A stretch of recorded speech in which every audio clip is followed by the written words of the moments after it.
യഥാർത്ഥ പ്രശ്നം നിങ്ങളുടെ? പ്രശ്നം ഇപ്പം എന്തെങ്കിലും പറഞ്ഞ ദേഷ്യം കാണിക്കും, പള്ളു വിളിക്കും. സഹോദരൻ്റെ വീട്ടിൽ അമ്പൂരിൽ അങ്ങ് പൊക്കളയും പ്രായ കുട്ടിയും കൊണ്ട്.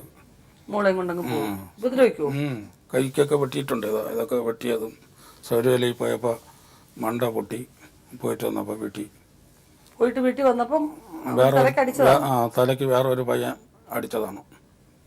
എന്തിനാന്ന് കേട്ടാൽ അവൻ വീടിനകത്ത് വന്നപ്പോഴത്തേക്ക് ഞാൻ യന്ത്രാന്ന് കേൾക്കുന്ന മുമ്പേ അടിച്ചു. പിന്നെ ആയുർവേദ കോളേജിൽ കിടന്നപ്പോൾ 22,000 രൂപ ATM-ലിരുന്ന് ഞാൻ ഈ തലവണയിട്ട് അടിക്കാണ് ഇതിൻ്റെ ഇതൊക്കെ വെച്ചിരുന്നത്. കാർഡൊക്കെ ഇവരെടുത്തുകൊണ്ട് പോയിട്ട് എനിക്കൊരു സംശയം പോലെ തോന്നി. ഒരാഴ്ച കഴിഞ്ഞപ്പോഴത്തേക്കാണ് 1,000 രൂപ എടുക്കാനായിട്ടാണ് പോയി. ശശികലയെ കൊണ്ടുവന്ന് തമ്പാലിലെ ആട്ടയിൽ കൊണ്ടുവന്ന് ആക്കിയിട്ട് അവിടെ നിന്ന് ഓട്ടോ വിളിച്ച് പാളയത്ത് ബേക്കറി ജംഗ്ഷനിലാണ്. അവിടെ ഇപ്പോൾ സാറ് പറഞ്ഞു കാശൊന്നും ഇല്ലല്ലോ, എല്ലാം ക്ലോസ് ആയല്ല. അപ്പോൾ ഞാൻ അടിച്ചിട്ട് ഞാൻ പറഞ്ഞു ഇല്ല സാറേ, ഞാൻ കാശ് എടുത്തിട്ടില്ല, 22,000 രൂപ. അത് കമ്പ്യൂട്ടറിൽ നോക്കിയപ്പോൾ പറഞ്ഞു ATM-ലിരുന്ന് പ്രാവശ്യമ്പലത്തുനിന്ന് എടുത്തിട്ടുണ്ടല്ലോ. പിള്ളേരെ പഠിപ്പിക്കണം എന്നുള്ള ഒറ്റ ചിന്തയേ ഉള്ളൂ. ഭാര്യയായിട്ടുള്ളവർ ഇതും വേണ്ട, എനിക്ക് വേണ്ട. സുഖവും ദുഃഖമൊക്കെ അനുഭവിച്ചു 10-28 വർഷം കൊണ്ട് ആട്ടോടെയാണ്.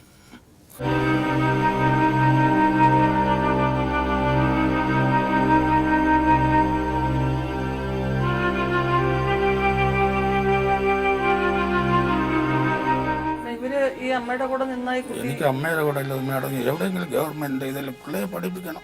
എനിക്ക് നമ്മളിരുന്നെങ്കിൽ എനിക്ക് പിള്ളേരെ പഠിക്കുന്നത് കാണണം. എനിക്ക് ഉള്ളു പിള്ളേരെ പഠിപ്പിക്കുക. 5,000 രൂപ മാസം ഞാൻ ഭരിക്കുന്ന ആരാ അല്ല വരെ പിള്ളേക്കാൻ കൊടുക്കും.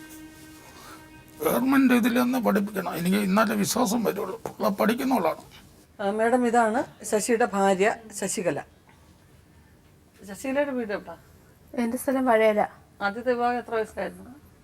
18 വയസ്സിൽ. 18 വയസ്സിൽ. അതില് എനിക്കൊരു മോനുണ്ട്. എത്ര വർഷം ഉണ്ടായിരുന്നു ആ ബന്ധം? അവന് 1 വയസ്സാവുന്നേരം ഉണ്ടായിരുന്നു. അത് കഴിഞ്ഞായിരുന്നു ഇദ്ദേഹവുമായിട്ടുള്ള വിവാഹം. അവൻ്റെ അച്ഛൻ മരിച്ചു പോയതാണ്. അതിനുശേഷമാണ് ഇദ്ദേഹവുമായിട്ടുള്ള വിവാഹം ഞങ്ങൾ കഴിഞ്ഞത്. അതിൻ്റെ 1 വർഷം വരെ ഞങ്ങൾ സുഖമായിട്ട് ജീവിച്ചു. പിന്നീട് ഞങ്ങളുടെ ജീവിതത്തിൽ പൊരുത്തക്കേടുകൾ ഒരുപാടുകളുണ്ടായി. പിന്നെ അന്നോട്ട് ഇന്നുവരെയും ഒരു സ്വസ്ഥതയുള്ള ജീവിതം ഞാൻ ജീവിച്ചിട്ടില്ല. ഇനി ജീവിക്കുമെന്ന് എനിക്ക് അറിഞ്ഞും കൂടാ. അദ്ദേഹത്തിന് ഇപ്പം മുൻപിൽ സംശയം. ആരുമായിട്ട് എനിക്ക് സംസാരിക്കാനോ ഇടപെടുവാനോ ഒന്നിനും പാടില്ല. എല്ലാത്തിനും സംശയം. ആരുടെ സംസാരിച്ചാലും അവരെല്ലാം എനിക്ക് ഭർത്താവ്. പിന്നെ ഇപ്പം 17 വയസ്സായ എൻ്റെ മോൻ, അവന് ഒരു ഓട്ടിസം ബാധിച്ച കുട്ടിയാണ്. അവൻ വെക്കേഷന് വരണത്, അത് എൻ്റെ കൂടെ നിൽപ്പോലും ഇല്ല കുട്ടി. ഓട്ടിസം ബാധിച്ച കുട്ടിയെ ഞാൻ അങ്ങനെയുള്ള സ്കൂളിൽ കൊണ്ട് നേർത്തി. ഇപ്പം അവൻ എറണാകുളത്തൊരു ഹോസ്റ്റലിലാണ് നിൽക്കുന്നത്. അവൻ അവധിക്ക് വീട്ടിൽ വരണത് എനിക്ക് ഭർത്താവാനാണ് വരണമെന്ന് വരെ ഇദ്ദേഹം പറഞ്ഞു. അപ്പം അങ്ങനെയുള്ള സ്ഥിതിക്ക് ഇനി ഈ ഭർത്താവിൻ്റെ ജീവിക്കുന്നതിൽ എനിക്ക് ഒരു അർത്ഥമില്ല മേഡം. എനിക്ക് ഇനി ഈ മനുഷ്യനായിട്ട് ജീവിക്കാൻ ഒരു ബുദ്ധിമുട്ടാണെന്ന് വെച്ചാൽ എൻ്റെ 15 വയസ്സായ മോളിപ്പോൾ +1 ആയി. അവൾ 7ാം ക്ലാസ് വരെ ഇവിടെ LMS കോമ്പൗണ്ടിൽ നിന്നാണ് അവൾ വളർന്നത്. അത് കഴിഞ്ഞ് 8ാം ക്ലാസ്സിൽ ഞാൻ വീട്ടിൽ കൊണ്ടുവന്നു. 8ാം ക്ലാസ്സിലുള്ള കാര്യം മാത്രമേ അച്ഛൻ നോക്കിയുള്ളൂ. 8, 9, 10 ഇപ്പോൾ 11ാം ക്ലാസ് വരെ. ബാക്കിയുള്ള ഒരു കാര്യവും അച്ഛൻ അറിഞ്ഞിട്ടില്ല. ഇപ്പം അച്ഛനല്ലാത്ത രീതിയിലുള്ള പെരുമാറ്റം വരെ എൻ്റെ കൊച്ചിനോട് തുടങ്ങാനും തുടങ്ങി. ഇനി ഈ ഒരു അവസ്ഥയിൽ എനിക്ക് ഈ അച്ഛനോട് ജീവിക്കാൻ ഒരു താല്പര്യവും ഇല്ല ആ കുട്ടിയും കൊണ്ട്. ഇപ്പം ഞങ്ങൾക്ക് സ്ഥലവും വീടും ഒക്കെ ഉണ്ട്. ഞങ്ങൾ വാടകയ്ക്കാണ് താമസിക്കുന്നത്. ആ വാടക വീട്ടിൽ നിന്ന് ഞങ്ങൾക്കിപ്പോൾ ഞങ്ങൾ അടുത്ത മാസം ഞങ്ങളെ വീട് ഒഴിപ്പിച്ചു പോകും. ഇന്ന് രാവിലെ പയ്യനെ വിളിച്ച് പറഞ്ഞപ്പോഴത്തേക്ക് ഇവർ പറഞ്ഞെന്ന്, ചേച്ചി അണ്ണൻ്റെ സ്ഥലവും വീടുമാണ്, നിങ്ങൾക്ക് ഒരു അവകാശമില്ല, അണ്ണൻ്റെ സ്ഥലവും വീടുമാണ്. പിന്നെ 11 മാസത്തേക്ക് എഗ്രിമെൻ്റ് എഴുതിയിരിക്കുന്നുണ്ട്. 11 മാസവും നീ താമസിച്ചതിന് ശേഷം അവിടെ നിന്ന് മാറിയാൽ മതി. അടുത്ത് വേണമെങ്കിൽ നിനക്ക് എഗ്രിമെൻ്റ് പുതുക്കി തരാൻ ഞാൻ തയ്യാറാണ്. അവളെ പിള്ളേരെയും അമ്മയും കൂടെ കൊണ്ടുവന്ന് അവിടെ താമസിക്കാൻ വേണ്ടിയിട്ടാണ്, അതിന് ഞാൻ അനുവദിക്കില്ല എന്ന് ഇവർ ആ പയ്യൻ്റെ പറയുന്നു. ആ പയ്യന്ന് രാവിലെ ഫോൺ ചെയ്തപ്പോൾ എൻ്റെ അടുത്ത് പറഞ്ഞു. നിങ്ങളുടെ വീടാണോ? അല്ല, എൻ്റെയും അവളെയും കുറ്റങ്ങളെയും പേര് വെച്ചിട്ടുണ്ട്. എല്ലാവരുടെ പേരും കൂടെ ഉള്ള വീടുണ്ട്. എവിടെ അത്? പള്ളിച്ചൽ. അവിടെ വാടക കൊടുത്തിട്ട് ഇങ്ങോട്ട് മാറാൻ കാരണം കുട്ടിയുടെ സ്കൂളിന് വേണ്ടിയാണോ? അല്ല, അവിടെ താമസിക്കാൻ പറ്റൂല. വീട് വെച്ചതിന് ശേഷം ഞാൻ ആട്ടോ ഓടാൻ പോകുമ്പോഴത്തേക്ക് അവിടെ ആൾക്കാർ വന്ന് കയറക്കവും, അങ്ങനെ പോലീസ് കേസായി. ആദ്യം തൊട്ടേ കഥകൾ ഒന്നും പറയില്ലല്ലോ. ഞങ്ങൾക്ക് കുഴപ്പമൊന്നുമില്ല. ഇപ്പോഴും ഇവരെ അവിടെ വരാതുള്ളൂ. ഞങ്ങളവിടെ പോകുന്നുണ്ട്, വരുന്നുണ്ട്, എല്ലാം ഞങ്ങൾ ചെയ്തു. ഞങ്ങൾക്ക് അവിടെ യാതൊരു പ്രശ്നവും ഇല്ല. എന്തിനാ പോലീസ് കേസായ? അത് ഞങ്ങൾക്ക് അറിയുള്ളൂ. ഞങ്ങൾക്ക് യാതൊരു പ്രശ്നവും ഇല്ല മേഡം. അവിടെ ഞങ്ങൾ പോവാതെ ഇരിക്കുന്നില്ല. ഞങ്ങളവിടെ പോകുന്നുണ്ട്, എല്ലാം ഞങ്ങൾ ചെയ്യുന്നുണ്ട്. ഇവര് മാത്രമേ അത് അടുത്തുള്ള ഒരു പയ്യനുമായിട്ട്, ഞാൻ പറഞ്ഞില്ല നേരത്തെ, നമ്മൾ ആരുമായിട്ട് സംസാരിക്കുന്നത് ഇവർക്ക് ഇഷ്ടമില്ല. ആ പയ്യനും ഭാര്യയും ഇവർ ആശ്രയിക്കുന്ന സമയത്ത് ഇവർ വീട്ടിൽ ഇതുപോലെ പ്രശ്നങ്ങളും വഴക്കുള്ള ഇവർ കുറച്ച് ദിവസം പുറത്തായിരുന്നു വീട്ടിൽ വരയുന്നത് വണ്ടി കൂടെ തന്നെ ആയിരുന്നു കിടപ്പൊക്കെ. അങ്ങനെ ഒരു ദിവസം ഇവർ പിണക്കൊക്കെ മാറി ഇവർ വീട്ടിൽ വന്നപ്പോൾ അവർ ഭാര്യയും ഭർത്താവും നമ്മളെ വീട്ടിൽ നിന്ന് TV കണ്ടുകൊണ്ടിരിക്കുന്നത് ഇവർ കണ്ടു. അതിനെ ചൊല്ലി അവർ ഭയങ്കര പ്രശ്നങ്ങളായി വഴക്കുകളായി. ആ പയ്യനെ ഇവരോട്ട് ഏറ്റുമുട്ടി അങ്ങോട്ടും ഇങ്ങോട്ടും അടിയായി. അവൻ്റെ ഫോണിനെ ഇവർ വണ്ടി കയറ്റി പൊട്ടിച്ച് അവൻ മടലെടുത്ത് ഇവർ അടിക്കാൻ ശ്രമിച്ചു. എല്ലാം ചെയ്ത് അങ്ങനെ പോലീസ് കേസായി വഴക്കായി. ഇനി ഇവർ അവിടെ കാണുന്നുണ്ടെങ്കിൽ അടിക്കുമെന്ന് പറഞ്ഞുകൊണ്ട് നിന്ന്. അങ്ങനെയാണ് ഞങ്ങൾ അവിടെ നിന്ന് വീട് വാടകയ്ക്ക് എടുത്ത് ആ വീട് മാസങ്ങളുണ്ട് വെറുതെ അടച്ചിട്ടിട്ടാണ് ഞങ്ങൾ വീട് വാടകയ്ക്ക് എടുത്ത് വേറെ പോയത്. അവരുടെ ഭാര്യയും ഭർത്താവും കൂടെ ഒരുമിച്ചിരുന്ന് TV കണ്ടാനാണോ ശശി? 50,000 രൂപ അവരെ കണ്ടില്ല, ഭാര്യയെ കണ്ടില്ല, ഭർത്താവിനെ മാത്രമേ കണ്ടുള്ളൂ TV കണ്ടോണ്ടിരുന്നത്. അവന്റെ ഭാര്യയെ കണ്ടില്ല. അത് ഞാൻ മാത്രമല്ല, ഞാനും ഉണ്ടായിരുന്നു, എൻ്റെ 2 കുട്ടികളുണ്ടെന്ന് എൻ്റെ അമ്മയും ഉണ്ടായിരുന്നു. ആ സമയത്താണ് അവർ ഭാര്യയും ഭർത്താവും കൂടെ TV കാണാൻ വന്നത്. അതിന് ഭർത്താവിനെ മാത്രമേ ഇവരെ കണ്ടുള്ളൂ, ഭാര്യയെ കണ്ടില്ല. അത് എന്നെ ഉദ്ദേശിച്ചുകൊണ്ടാണ് അവൻ അവിടെ വന്നെന്നുള്ളത് ഇവരതിനെ വ്യാഖ്യാനിച്ചെടുത്ത് വഴക്കുണ്ടാക്കി. ഇനി എനിക്ക് വേറെ ഒന്നും ഇത് പറയില്ല മേഡം.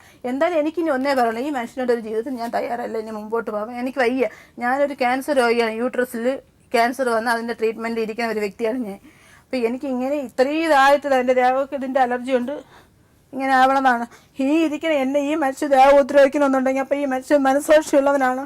എന്നിട്ട് ഈ സുഖമില്ലാണെന്ന് എനിക്ക് ആശുപത്രിയിൽ കൂടെ വരാൻ എൻ്റെ അമ്മ വന്ന് നിന്നതിനൊക്കെ അമ്മ അടിച്ചിറക്കി. പല പ്രാവശ്യം എൻ്റെ അമ്മയുടെ കൈ അടിച്ചൊടിച്ച് പല പ്രാവശ്യം എൻ്റെ അമ്മ അടിച്ചിറക്കിയതെല്ലാം ഞങ്ങൾ ഒരു ഉടുക്ക തുണി പോലും ഇല്ലാത്തതിൻ്റെ എല്ലാം തീട്ട് നശിപ്പിച്ച് വീട്ടിൽ വഴക്കുണ്ടാക്കി. എനിക്കും ആ കുട്ടിക്ക് ഒരു സ്വൈരത ഇല്ലാത്ത രീതിയിൽ ആ കുട്ടി ഇന്ന് അവിടെ കിടക്കൊണ്ട് അമ്മയുടെ സ്നേഹം കിട്ടില്ലെങ്കിൽ അവന് മനസ്സമാധാനം. പക്ഷേ ഈ കുട്ടിക്ക് അമ്മയുടെ സ്നേഹം കിട്ടുന്നിടത്തെങ്കിൽ കുടിക്കുന്ന വെള്ളത്തിന് ഒരു സ്വൈരത ഉരടക്കത്തോടെ എല്ലാം ഞങ്ങൾ എന്തൊരു ധൈര്യത്തിന് വേണം ഇനി എന്നിട്ട് ഇങ്ങനെ എൻ്റെ കൂടെ പറഞ്ഞു നിന്നെ അടിച്ചു വന്നിടത്ത് കെട്ടിത്തൂക്കാൻ നിൻ്റെ ആൾക്കാരും വന്ന് ചോദിക്കില്ല, ഞാൻ പണം കൊണ്ട് നിൽക്കുമെന്നേരം ഈ മനുഷ്യൻ എൻ്റെ കൂടെ പറഞ്ഞതാണ്. ഞങ്ങളിനി എന്തൊരു ബലത്തിനും മേഡം ഇവരുടെ കൂടെ വിശ്വസിച്ച് ജീവിക്കും. അതുകൊണ്ട് എനിക്കിനി ഒന്നേ പറയുള്ളൂ മേഡം, അടുത്ത മാസത്തിൽ അമ്മ വീട് ഒഴിപ്പിച്ച് തരാമെന്ന് പറഞ്ഞിട്ടുണ്ട്. എൻ്റെ അമ്മ കരിക്കെല്ലാം കഴിയാണ് ജീവിക്കണേ, വീട് ഒഴിപ്പിച്ച് തരാമെന്ന് പറഞ്ഞു. ആ വീട്ടിനകത്ത് ഞാനൊരു 2 കുട്ടികളും അമ്മയും കാണും താമസിക്കാൻ പോകും. പക്ഷെ അവിടെ ഇനി ഇവർ വരാൻ പാടില്ല. ഞങ്ങൾക്ക് ഇനി മനുഷ്യർ ജീവിക്കാനും പാടില്ല. ഞങ്ങൾ തമ്മിൽ യാതൊരു എഗ്രിമെൻറ്റും ഒന്നും ഞങ്ങൾ ഒരിടത്തും ചെയ്തിട്ടുമില്ല. ഗുരുവായൂർ ഉണ്ടെന്ന് താലി കെട്ടി. ആ ഒരൊറ്റ ബന്ധം, ആ ഒരൊറ്റ കൊച്ചിൻ്റെ ബന്ധം മാത്രമേ നമ്മൾ തമ്മിലുള്ളൂ. അല്ല നമുക്ക് നിയമപരമായിട്ട് ബന്ധം വേർപെടുത്താനോ അങ്ങനെ ഒരിടത്തും ഞങ്ങൾ രേഖപ്പെടുത്തി വെച്ചിട്ടുമില്ല. അങ്ങനെയല്ല ശശികല, നിയമപരമായിട്ട് നിങ്ങളുടെ ബന്ധം രജിസ്റ്റർ ചെയ്തില്ലെങ്കിലും നിങ്ങൾ അദ്ദേഹത്തിന്റെ ഭാര്യയാണ്. ആദ്യത്തെ ബന്ധം പിന്നെ ഡൈവോഴ്സ് കഴിഞ്ഞതിന് ശേഷമാണ് നിങ്ങളെ കല്യാണം കഴിച്ചിരിക്കുന്നത്. അമ്പലത്തിൽ താലികെട്ടി എന്ന് പറയുന്നത് അത് അല്ലേ മാഡം, വാലിഡ് ആണ്. അതിന് പിന്നെ ഹിന്ദു ആചാരപ്രകാരം താലി കെട്ടിയാ കല്യാണം കഴിക്കുന്നത്. ആ പേപ്പറൊക്കെ എടുത്ത് വീഴ്ച കളഞ്ഞു. സാറിന്റെ ടൂറിസ്റ്റ് ഹോമിലാണ് കൊണ്ടുവന്ന് ആക്കി തന്നിട്ട് പോയത്. പേപ്പർ ഒന്നും ഞങ്ങൾ വാങ്ങിച്ചിട്ടില്ല മേഡം. ഗുരുവായൂർ താലി കെട്ടി, പക്ഷെ അതിന്റെ ഒരു പേപ്പർ ഞങ്ങളെ കൈവശം കെട്ടിയോ? താലി കെട്ടി. പഞ്ചായത്ത് രജിസ്റ്റർ ചെയ്യാൻ പോകുന്ന സമയത്തിന് പഞ്ചായത്ത് രജിസ്റ്റർ ചെയ്യാൻ പോകുന്ന പറഞ്ഞപ്പോഴത്തേക്ക് ഇവര് പറഞ്ഞ ഇവരെ ഭാര്യ ബന്ധം വേർപെടുത്തിയതിനു ശേഷം ഇവർക്ക് തിരുമലയം കണ്ട ഒരു കൊലക്കട ഉണ്ടായിരുന്നു.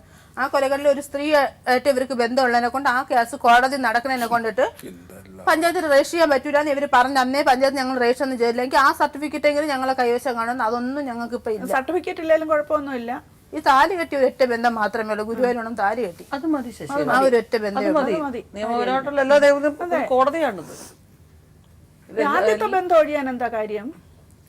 ആ ഭർത്താവ് മരിച്ചുപോയോ? മരിച്ചൊന്നും പോയിട്ടില്ല, ഉണ്ട്, ഇപ്പോഴും ഉണ്ട്. ആണോ? അവൻ കല്യാണം കഴിച്ചു ഇപ്പോഴും ജീവനോടെ 1-2 കൊല്ലത്തിനകം ബന്ധം ഒഴിഞ്ഞു. കുട്ടിക്ക് 1 വയസ്സുള്ളപ്പം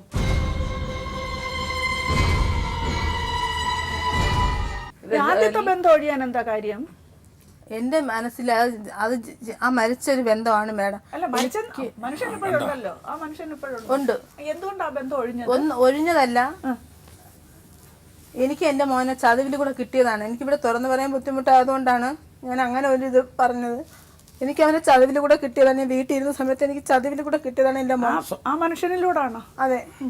പക്ഷെ പിന്നീട് അറിഞ്ഞ സമയത്തിന് ആദ്യമൊന്നും ഉൾക്കൊള്ളാൻ അവൻ തയ്യാറായില്ല. പിന്നീട് ഉൾക്കൊള്ളാൻ തയ്യാറായി. അവൻ അവന്റെ കുട്ടിയെ മാത്രം മതിയെന്ന് പറഞ്ഞു. അപ്പോഴ് അങ്ങനെ ഒരു ഇതില് എനിക്ക് കുട്ടിയെ കൊടുക്കാൻ ബുദ്ധിമുട്ടായതുകൊണ്ട് പിന്നെ അവൻ എന്റെ മനസ്സിൽ നിന്ന് മരിച്ച ഒരു ഇതായിട്ട് ഞാൻ ചിത്രീകരിച്ചു. അയാൾ കല്യാണം കഴിച്ചോ? ഇപ്പൊ വേറെ വിവാഹം കഴിച്ചു. നിങ്ങളെ കല്യാണം കഴിച്ചോ? ഇല്ല.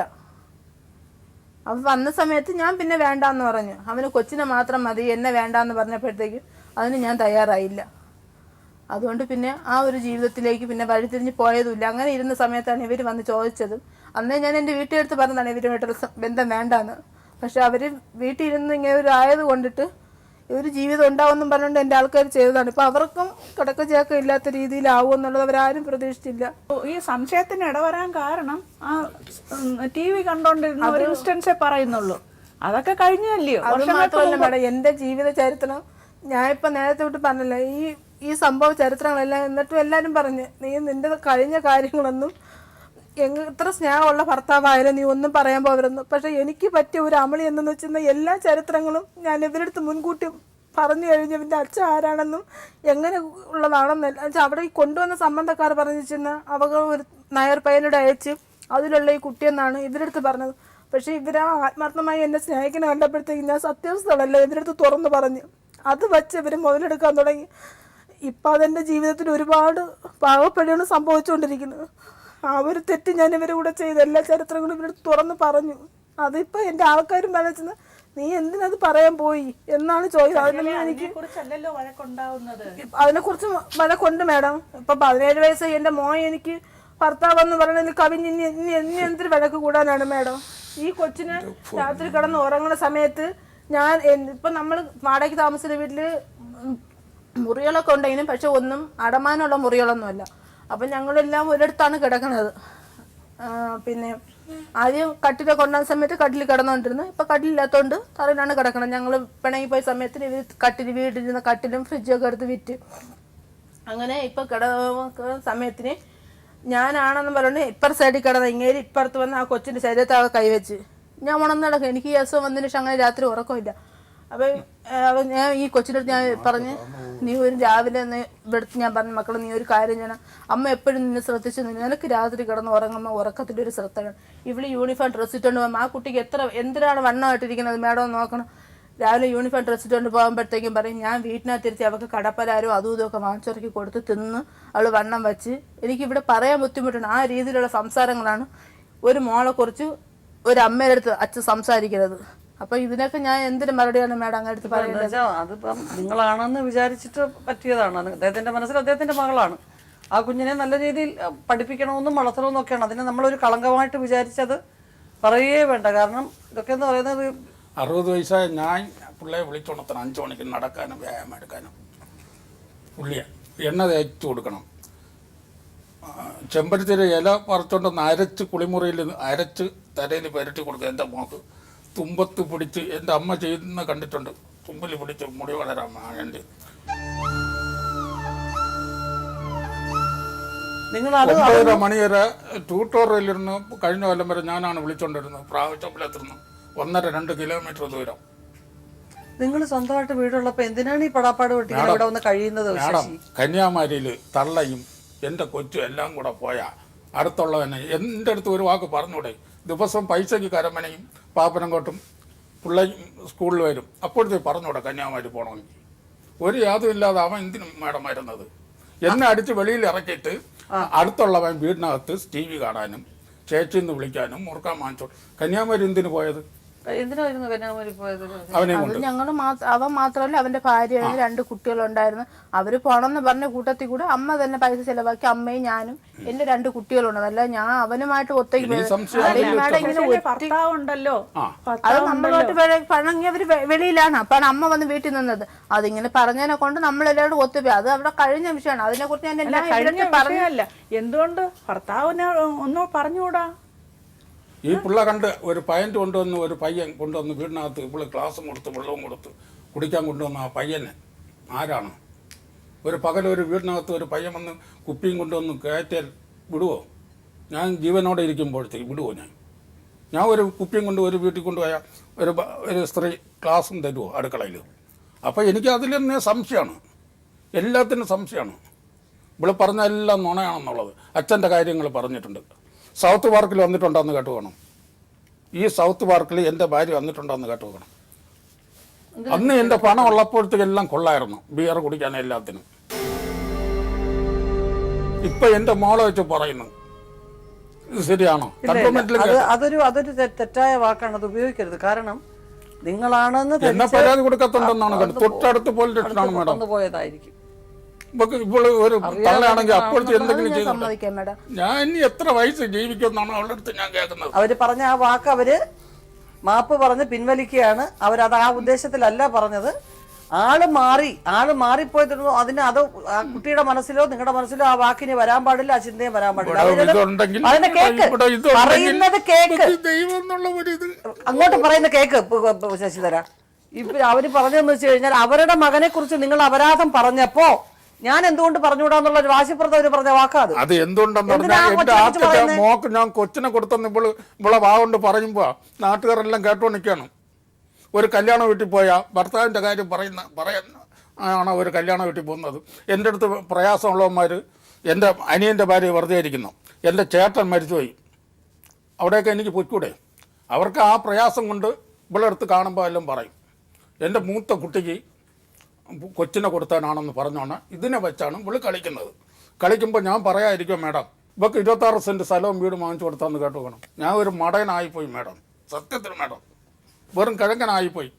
ഇവളെ പേരിന് വാങ്ങിച്ചു കൊടുത്ത സ്ഥലവും വീടും എനിക്ക് ഇതുവരെയ്ക്ക് എന്തെങ്കിലും 1 സെൻറ്റ് സ്ഥലം എൻ്റെ പേരിലുണ്ട്. കേട്ടു നോക്കണം, ആ സ്ഥലം വാങ്ങിച്ചു തന്നു കേട്ടു വേണം. ആണോ? വാങ്ങിച്ചു തന്നു, പക്ഷെ ഇപ്പൊ അതെന്ത് ചെയ്തെന്നിട്ട് എനിക്കറിയില്ല. അറിഞ്ഞൂടാ.